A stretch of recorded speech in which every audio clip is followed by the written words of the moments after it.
ये बहुत ही खास प्रेस वार्ता है और एक ज्वलंत मुद्दे पर है। और जैसा कि आप देख रहे हैं, मेरे साथ कांग्रेस पार्टी के नेता ही नहीं, वो लोग जिन्होंने भारत का नाम और हिंदुस्तान का परचम खेल के जगत में लहराया है, वो आज इस मंच पर हैं। किसी और कारण से होते तो हमें बड़ा गर्व होता, लेकिन वो आज इस मंच पर हिंदुस्तान के उन खिलाड़ियों की वेदना और उनके दर्द को समझाने के लिए, बताने के लिए और सरकार से सख्त सवाल पूछने के लिए मजबूर है, जिसका जवाब बहुत पहले आ जाना चाहिए था। बहुत कुछ कहने से पहले मेरे साथ मंच पर कृष्णा पूनिया जी हैं, जो भारत की पहली वुमेन एथलीट हैं, जिन्होंने गोल्ड जीता था इन track and field event, Arjuna awardee हैं, पद्मश्री हैं। और मेरे बाएं पर मेरे भाई और विजेंद्र सिंह हैं, ओलंपियन हैं और तगड़े मुद्दों पे हमेशा अपना मत देते हैं और साथ में खिलाड़ियों के खड़े रहते हैं। इससे पहले कि मैं इन दोनों लोगों को मंच दूं, मैं एक बात जरूर पूछना चाहती हूं। 72 घंटे से ऊपर हो गए और जिसको अंग्रेजी भाषा में अनप्रेसिडेंटेड कहा जाता है, ऐसा पहले कभी नहीं हुआ कि the most decorated athletes of Indian sports stars, जिनकी विश्व में जिन्होंने भारत का परचम लहराया, वो बेटियां जो शेरनियों की तरह दहाड़ती हैं दंगल में, कुश्ती की रिंग में, आज जंतर मंतर पर बैठकर जब उनकी आंखों से आंसू निकलता है तो सरकार की यह खामोशी अपने आप में निंदनीय ही नहीं, अपने आप में और बहुत गंभीर और गहरे सवाल खड़ा करती है। क्योंकि कटघरे और सवालों के घेरे में रेसलिंग फेडरेशन ऑफ इंडिया के चीफ, भाजपा के सांसद बृजभूषण सिंह जरूर हैं, लेकिन उससे ज्यादा आज कटघरे में प्रधानमंत्री मोदी खड़े हैं। और ये मैं बिना रीजन के नहीं बोल रही हूं, ये एक पैटर्न है। विनेश फोगट जी ने अपनी पहले दिन की प्रेस कॉन्फ्रेंस में कहा था कि उन्होंने अपने परिवार के साथ जाकर 2021 के अक्टूबर महीने में मोदी जी को सारी असलियत से वाकिफ कराया था। उन्होंने सच बताया था और अपनी जान पर होने वाले हमले का अंदेशा भी जाहिर किया था। और मोदी जी ने कहा था नहीं नहीं, तुम्हें कुछ नहीं होगा। 1.25 साल तक, और मोदी जी ने सार्वजनिक रूप से विनेश फोगट जी को अपनी बेटी कहा है कि तुम तो मेरी बेटी जैसी हो, मैं तुम्हारे सारे परिवार को जानता हूं। तो आज सवाल यह है कि जब एक महिला एथलीट और डेकोरेटेड महिला एथलीट इस देश के प्रधानमंत्री के पास जाकर फेडरेशन में हो रहे यौन शोषण और कुकृत्यों के बारे में अक्टूबर महीने में बताती है, तो 1.25 साल तक मोदी जी ने क्या किया और वो इस पर चुप क्यों रहे? क्या कार्रवाई हुई?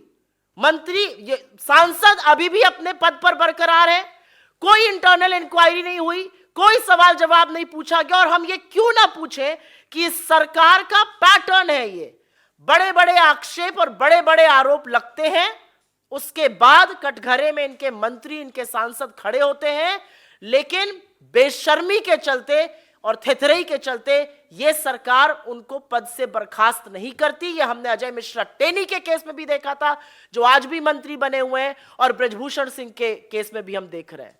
मेरा सवाल यह है कि देश के प्रधानमंत्री ने अक्टूबर 2021 के बाद, विनेश फोगट जी का कहना है उनको सब कुछ बताया, उसके बाद वो शांत क्यों रहे? जंतर मंतर पर बैठे हुए ये एथलीट्स, उनकी आंख के आंसू और इन लड़कियों का आज शायद लड़की होने पर भी अफसोस जताना बहुत बड़े सवाल खड़ा करता है। एक ही लाइन कहूंगी और उसके बाद मैं कृष्णा पूनिया जी को इनवाइट करूंगी कि वो अपना ओपनिंग वक्तव्य बोले।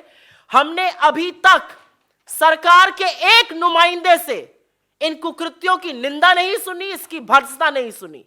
मेरी कोई आशा नहीं है कि इस देश की महिला और बाल विकास मंत्री, जो कि एक राहुल गांधी ट्रोल है, वो इस वाक्य पर एक भी शब्द बोलेंगी।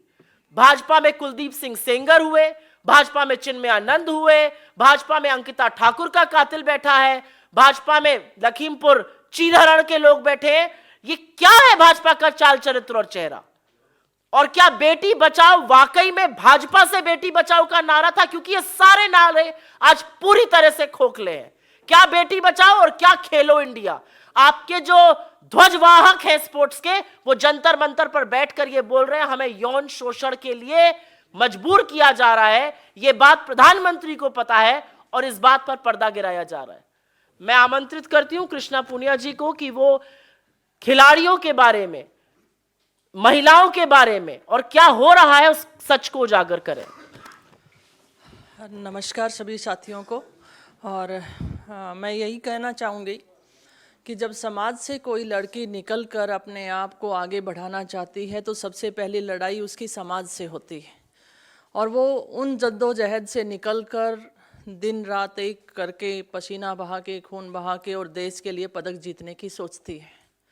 और जब वो इस मुकाम पे जा रही होती है तो उसके बीच में एक खबर आती है कि रेसलिंग फेडरेशन ऑफ इंडिया के जो प्रेसिडेंट हैं ब्रिजभूषण शरण जी, वो यौन शोषण करते हैं। और ये उस बेटी के द्वारा आरोप लगाए गए हैं जिसमें माननीय प्रधानमंत्री जी ने कहा था कि तुम हमारी बेटी हो। और उसी बेटी ने एक सवाल कल दागा है कि इस देश में बेटी पैदा होनी ही नहीं चाहिए। इससे ज़्यादा तकलीफ़ की बात, दर्द की बात क्या हो सकती है। और साथ साथ मैं ये सवाल ये भी करती हूँ, एक तरफ तो हमारा देश पदक चाहता है और दूसरी तरफ हम अपने भविष्य को देखते हैं, हमारी बेटियों का यौन शोषण होता है, तो आने वाली पीढ़ी या वो पेरेंट्स क्या अपने बच्चों को इस तरीके से स्पोर्ट्स में भेजना चाहेंगे। और मैं यहाँ पर विनेश फोगाट और उन सभी रेसलर्स का मैं धन्यवाद देती हूँ कि इस मंच पे आके उन्होंने इस बात को उठाया है। लेकिन तकलीफ़ इस बात की है कि माननीय प्रधानमंत्री जी को जब उन्होंने लगभग 1.25 साल पहले इन बातों से अवगत करा दिया गया था तो इस पे कार्रवाई क्यों नहीं हुई।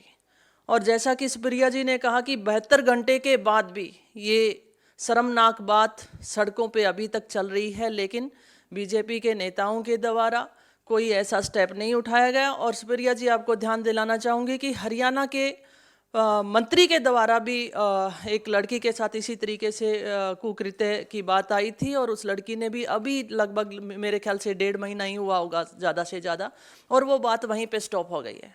तो क्या यही हालात इन रेसलर्स के साथ भी होने वाला है या आने वाली हमारी एथलीट्स के साथ होने वाला है? मैं महिला हूँ और ये पीड़ा मैं समझ सकती हूँ कि लड़की पैदा नहीं होनी चाहिए। ये कितनी बड़ी बात हमारी एथलीट्स ने कही है। और मैं उन दिनों को याद भी करती हूँ जब हम मेडल जीत कर लेकर आते हैं, तब हमें हमारे साथ हर कोई फ़ोटो खिंचवाने के लिए तैयार होता है, बेटी बनाने को तैयार होता है। जब हमारी बेटियों का चीरहरण किया जाता है तो उसके साथ कोई खड़ा क्यों नहीं होता है। और साथ साथ बेटी बचाओ बेटी पढ़ाओ ये नारा है, और इस नारे को तीर तीर तार तार कर चुके बीजेपी के नेता। मैं यही कहना चाहूँगी कि इन नेताओं से बचाने की ज़रूरत है। और मैं यही कहना चाहूँगी कि जो फेडरेशन है वो पूरी भंग होनी चाहिए। जैसा खिलाड़ियों ने कहा कि अकेला नेशनल फेडरेशन नहीं, स्टेट फेडरेशंस भी होनी चाहिए और खिलाड़ियों की भागीदारी उसमें होनी चाहिए। बहुत बहुत धन्यवाद आपका। मैं आमंत्रित करती हूँ विजेंद्र भाई को कि वो इस पर अपना वक्तव्य दें। जी नमस्कार आप सबको। थोड़ी देर पहले मैं जंतर मंतर गया था और पहलवानों का साथ देने, मेरे साथियों का साथ देने, मेरी बहनों का साथ देने मैं था वहाँ पे। और एक मुक्केबाज होने के नाते, एक साथी होने के नाते मैं वहाँ गया था। और वो आए, धीरे धीरे रेसलर आएंगे वहाँ पे, उनको बताया, मेरी फ़ोन पे बात हुई, लेकिन मेरी पीसी थी इसलिए मेरे को यहाँ आना पड़ा। लेकिन जो उन्होंने आरोप लगाए हैं वो बहुत स्ट्रॉन्ग आरोप हैं एक नेता पर, एक फेडरेशन के चीफ के ऊपर। और मैं मानता हूं कि इसके ऊपर इतनी देर लंबी चुप्पी साधना प्रधानमंत्री जी द्वारा वो एक बहुत निंदनीय है और एक शर्मनाक है, जो मैं मानता हूं। और इसमें जल्द से जल्द कार्रवाई हो। जो आरोप है बहुत संगीन है। एक भिवानी का, एक हरियाणा का लड़का होते हुए मैं ये मांग करता हूँ इसमें जल्द से जल्द कार्रवाई हो और आईपीसी की जो भी धारा लगती है उनके तहत इसके ऊपर एक्शन लिया जाए। Thank you. बहुत धन्यवाद। आपके जो भी सवाल हो उसका हम स्वागत करते हैं, लेकिन ये एक बड़ी बात है। और एक चीज आपकी जानकारी के लिए आप हमारे व्यूअर्स के लिए, जो श्रोता हैं, जो देख रहे हैं, जो अखबार लिखेंगे, उनके लिए मैं बताना चाहती हूं कि ये गवर्नमेंट विद अ डिफरेंस थी। और डिफरेंस ये था कि जब बेटियों पर इस तरह के कुकृत्य होंगे, शोषण होगा, तो ये सरकार अपनी आंख पर पट्टी बांध लेगी। ये सरकार कहती थी हमें इंटरफेरेंस पॉलिटिकल नहीं चाहिए। बैडमिंटन फेडरेशन ऑफ इंडिया के हेड कौन है? Himanta Biswa Sarma. Rifle federation of India के हेड कौन है? रनिंदर सिंह, बीजेपी के। आर्चरी के अर्जुन मुंडा जी। क्रिकेट के तो खैर आपको पता ही है, पुत्र जय शाह जी बैठे हुए हैं वहां पर। हॉकी के दिलीप तुकरी जी। और टेबल टेनिस ऑफ इंडिया की जो फेडरेशन की हेड है वो हरियाणा के उप मुख्यमंत्री दुष्यंत चौटाला जी की पत्नी मेघना चौटाला जी हैं। तो ये जो लोग बात करते थे पॉलिटिकल इंटरफेरेंस की, मिनिमम गवर्नमेंट मैक्सिमम गवर्नेंस की, उनके कुछ नाम मैंने आपको गिना दिए हैं।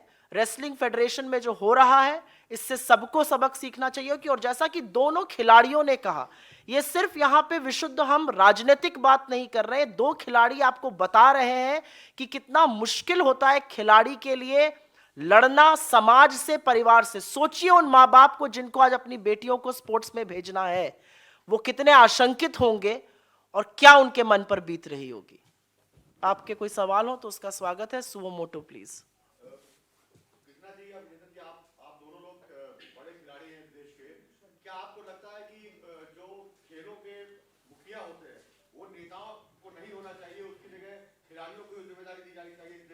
दोनों लोगों से आंसर करा।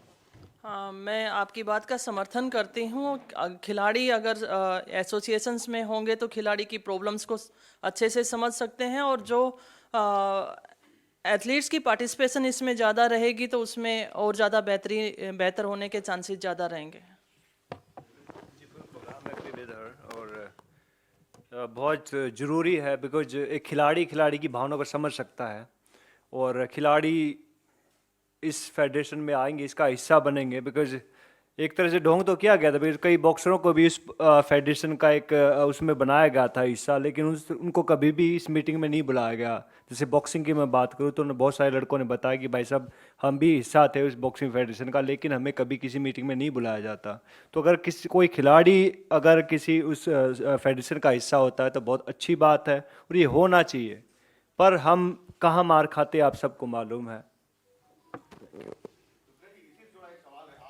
जी, राहुल गांधी ने जब यूपीए की सरकार थी, कोशिश करी थी अजय माकन ने जो स्पोर्ट्स मिनिस्टर थे उनके जरिए कि खेलों से नेता बाहर हो जाए और खिलाड़ियों को ही कमान दी जाए, लेकिन कांग्रेस पार्टी के अलावा सहयोगी दल भी नहीं माने और वो बात पूरी नहीं हो पाई। अजय माकन का जो बिल था, कोशिश की, वो नाकामयाब रही। क्योंकि आज कांग्रेस पार्टी को लगता है कि मोदी सरकार के पास पूरा बहुमत है, आप लोग समर्थन देने को तैयार है कि नेता खेल संघों से बाहर हो और खिलाड़ी कमान संभाले। हम समर्थन तब भी देने को तैयार थे, और आपका बिल्कुल कहना सच है कि ना सिर्फ हमारे घटक दल बल्कि एक राजनीतिक रूप से इससे आम सहमति नहीं बन सकी थी तब। लेकिन आप बिल्कुल सही कह रहे हैं, आपके पास प्रचंड बहुमत है, आपका मन आता है, आप सुबह उठते हैं और आपको लगता है कि लॉ बन जाना चाहिए, आप लॉ ऑर्डिनेंस से बना देते हैं और अध्यादेश से वो पारित होकर कानून बन जाता है। लेकिन मैंने तो आपको फेडरेशन, रेसलिंग फेडरेशन तो छोड़ दीजिए, मैंने तो आपको हिंदुस्तान की तमामों स्पोर्ट्स फेडरेशन, चाहे वो बैडमिंटन हो, चाहे वो टेबल टेनिस हो, चाहे वो हॉकी हो, क्रिकेट हो, आर्चरी हो, राइफल हो, मैंने तो आपको सबके नाम गिना दिए, और इस सब पर भाजपा के नेता बैठे हुए हैं। तो डिफरेंस क्या है? और पॉलिटिकल सहमति इस पर बननी चाहिए, ये एक अलग डिबेट है। लेकिन जो आज का मुद्दा है वो बहुत बड़ा मुद्दा है। आपकी बात सही है, इस पर डिबेट होना चाहिए। पॉलिटिकल इंटरफेरेंस जितनी कम हो अच्छी बात रहेगी, लेकिन आज का डिबेट बहुत बड़ा डिबेट है। ये हिंदुस्तान में पहले कभी नहीं हुआ है। ये ओलंपियंस हैं, ये गोल्ड मेडलिस्ट है, और ये बाहर आकर कह रहे हैं हमें यौन शोषण के लिए मजबूर किया जा रहा है, और इस बात की सजा तो मिलनी ही चाहिए। इस बात से अवगत देश में सर्वोच्च पद पर बैठे हुए प्रधानमंत्री जी 1.25 साल से हैं, और ब्रजभूषण सिंह अभी भी अपने पद पर बने हुए हैं और अभी भी प्रेस कॉन्फ्रेंस कर रहे हैं। मतलब मुझे समझ में नहीं आता है कि बेशर्मी की और असंवेदनशीलता की कोई हद है इस सरकार में। आपने अजय मिश्रा, नैतिकता कहां है?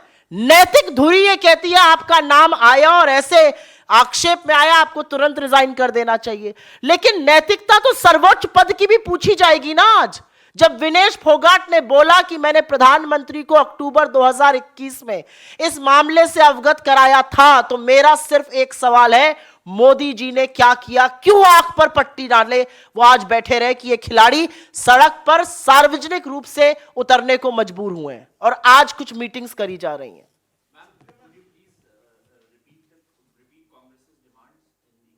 I think the Congress's first and foremost demand is that the federation should be dissolved with immediate effect. Brajbhushan Singh should have resigned yesterday and not today. But the biggest demand that we want to raise for public interest is that women need to be made safe and secure.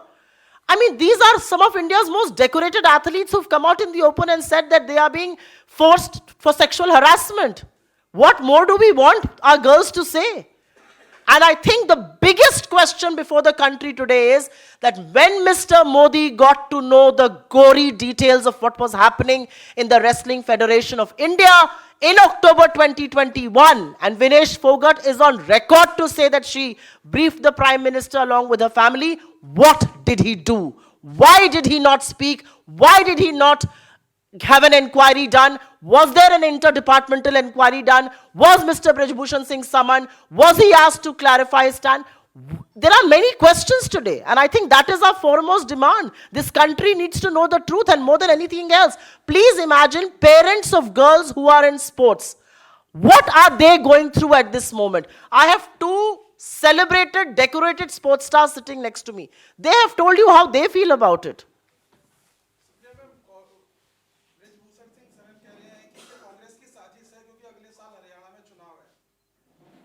आपको लगता है कि हिंदुस्तान की वो ध्वजवाहक, वो celebrated athletes जो Olympic में गोल्ड जीतते हैं, एशियाड में गोल्ड जीते, वो हमारी साजिश के तहत आकर सड़क पर बैठेंगी? ये वो शेरनियां हैं जो बड़े बड़ों के खुद चारों खाने चित्त कर देती हैं, उनकी आंख के आंसू नहीं दिख रहे हैं ब्रजभूषण सिंह को? Any other questions on this?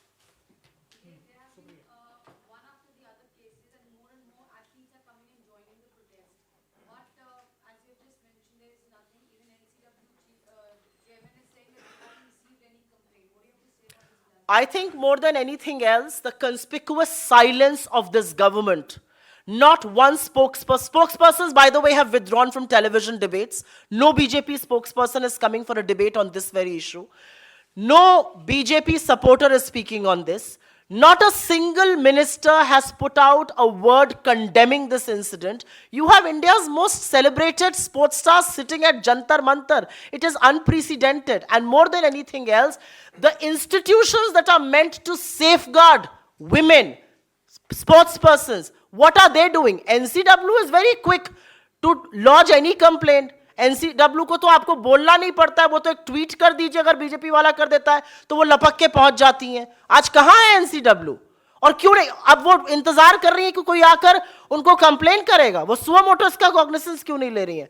मुझे ऐसा लगता है इस मामले का सुप्रीम कोर्ट को सुओ मोटो कॉग्निसेंस लेकर बर्खास्त और भंग करना चाहिए फेडरेशन, और एक इंक्वायरी सेटअप करनी चाहिए, क्योंकि इस देश के प्रधानमंत्री भी ये सारी बातें सुनकर चुप क्यों बैठे थे, ये अपने आप में एक बहुत बड़ा सवाल है।